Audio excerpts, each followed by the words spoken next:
La vraie vie, la vie enfin découverte et éclaircie, la seule vie par conséquent pleinement vécue, c'est la littérature. Longtemps je me suis couché de bonne heure. Parfois à peine ma bougie éteinte, mes yeux se fermaient si vite que je n'avais pas le temps de me dire « je m'endors ».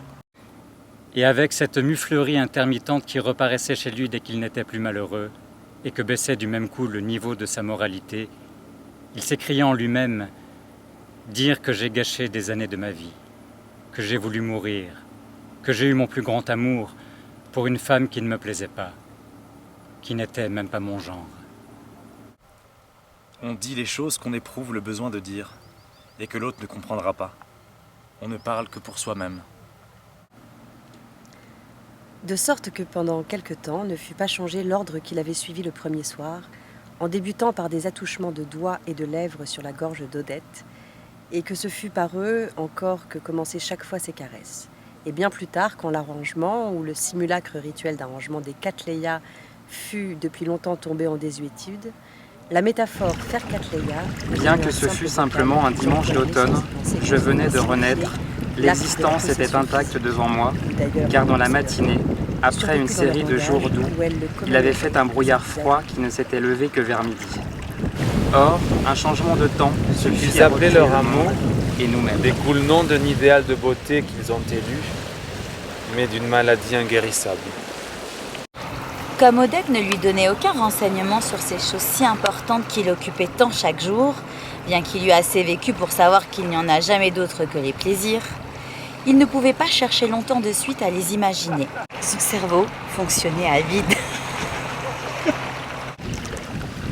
Bien que ce fût simplement un dimanche d'automne, je venais de renaître, l'existence était intacte devant moi, car dans la matinée, après une série de jours doux, il avait fait un brouillard froid qui ne s'était levé que vers midi. Or, un changement de temps suffit à recréer le monde et nous-mêmes. C'était dans l'après-midi. Je m'en assurais à ma montre.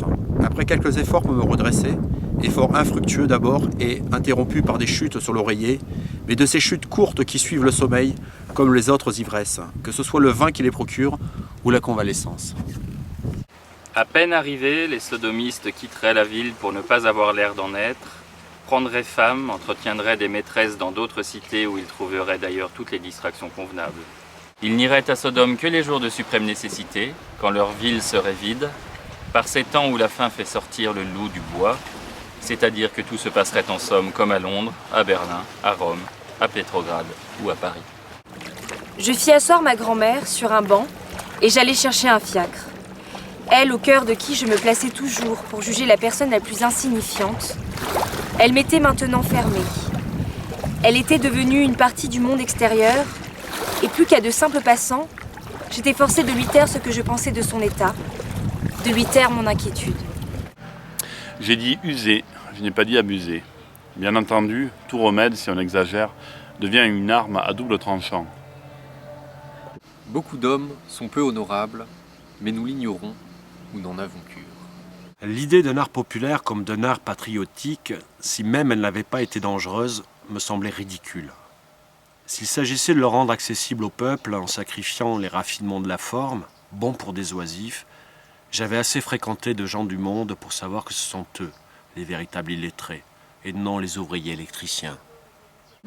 Comme pour la neige d'ailleurs, le degré de blancheur des cheveux semblait en général comme un signe de la profondeur du temps vécu, comme ces sommets montagneux qui, même apparaissant aux yeux sur la même ligne que d'autres, révèlent pourtant le niveau de leur altitude au degré de leur neigeuse blancheur.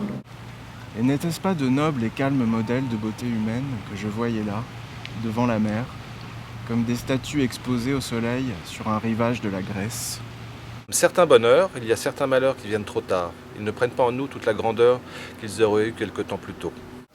Dès le matin, la tête encore tournée contre le mur, et avant d'avoir vu au-dessus des grands rideaux de la fenêtre de quelle nuance était l'arrêt du jour, je savais déjà le temps qu'il faisait.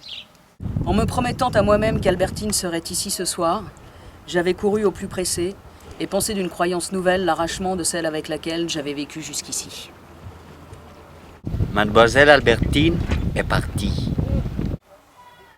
J'ai lassé toute fierté vis-à-vis d'Albertine.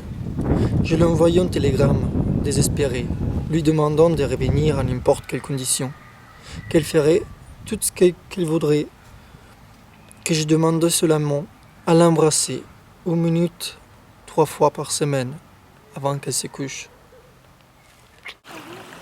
Midi sonné, enfin arrivée Françoise.